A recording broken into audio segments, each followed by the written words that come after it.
எண் 57 பின்னர் எடுத்துக் கொள்ளப்படும். விலை எண் 58 மாண்புமிகு உறுப்பினர் திரு ஏஜி வெங்கடாச்சலம் மாண்புமிகு போக்குவரத்துறை அமைச்சர் அவர்கள். மாண்புமிகு பேரவைத் தலைவர் அவர்களே, அந்தியூர் தொகுதி பர்கூர் ஊராட்சிக்குட்பட்ட மொத்தம் 34 கிராமங்களில் 22 கிராமங்களுக்கு போதுமான அளவு பேருந்துகள் இயக்கப்படுகின்றன. மீதமுள்ள 12 கிராமங்களுக்கு செல்லும் சாலைகள் அடர்ந்த வனப்பகுதிக்குள் இருக்கின்றது. அவை கரடுமுரடான குறுகிய வனச்சாலையாக உள்ளது. இந்த சாலையில் பேருந்துகள் இயக்குகின்ற அளவிற்கு இல்லை. எனவே இந்த சாலைகள் சீரமைக்கும் பட்சத்தில் பேருந்துகள் இயக்குவதற்கு நடவடிக்கை எடுக்கப்படும். மாண்புமிகு உறுப்பினர் வெங்கடாச்சலம். மாண்புமிகு பேரவைத் தலைவர் அவர்களே வணக்கம். ஈரோடு மாவட்டம் அந்தியூர் சட்டமன்ற தொகுதி பர்கூர் மலைப்பகுதியிலே 32 கிராமங்கள் இருக்கின்றன.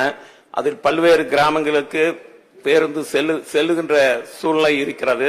அந்த பகுதி மக்கள், அந்தியூரே பார்க்காத அந்த பழங்குடியின மக்கள், ஆதி திராவிட மக்கள், மலைவாழ் மக்கள் ஆகியோர் பெருமளவில் இருக்கிறார்கள்.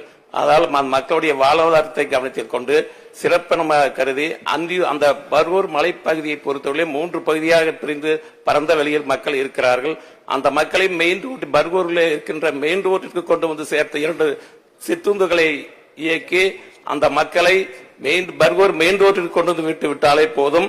மற்ற 4 பேருந்துகள் பர்கூரிலிருந்து அந்தியூருக்கு வந்து சென்று கொண்டிருக்கிறது. அந்த மக்களுக்கு மிகவும் சௌரியமாக வந்து சென்று விடுவார்கள். அதால் மாண்புமிகு அமைச்சர் அவர்கள் கனிவுடன் பரிசீலித்து அந்த மலைவாழ் மக்களுடைய வாழ்வாதாரத்தை காத்திட 2 சிற்றுந்துகளை இயக்கி தந்திட வேண்டும் என மாண்புமிகு பேரவைத் தலைவர் வாயிலாக மாண்புமிகு அமைச்சர் அவர்களை கேட்டுக்கொள்கிறேன். மாண்புமிகு அமைச்சர் அவர்கள்.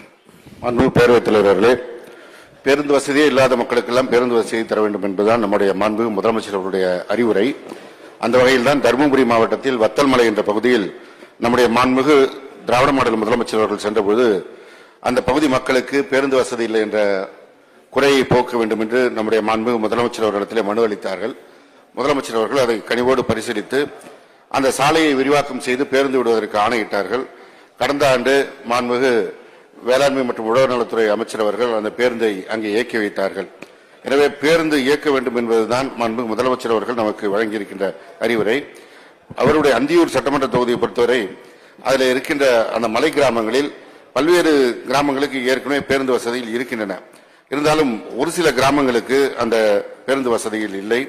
அதில் குறிப்பாக மலைப்பகுதியில் அமைந்துள்ள சுண்டப்புதூர், சோழக்கல்லணை போன்ற கிராமங்களுக்கு செல்லும் சாலையானது குறுகிய கரடுமுரடான மண் சாலையாக உள்ளது.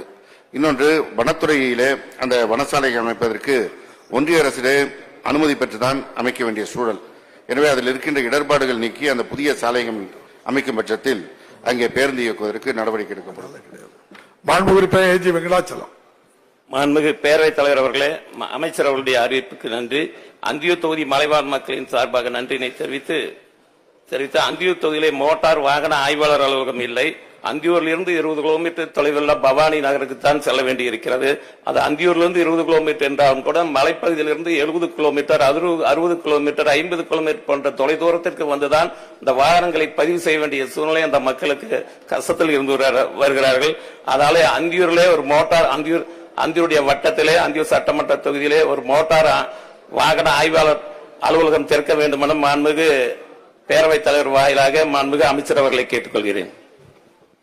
மாண்புமிகு அமைச்சர் அவர்கள். மாண்புமிகு பேரவைத் தலைவர் அவர்களே, மூல கேள்விக்கு தொடர்பில்லாத கேள்வியாக இருந்தாலும் மலைப்பகுதி மக்களுடைய பிரச்சனைகளை தீர்க்க வேண்டியது அவசியம்.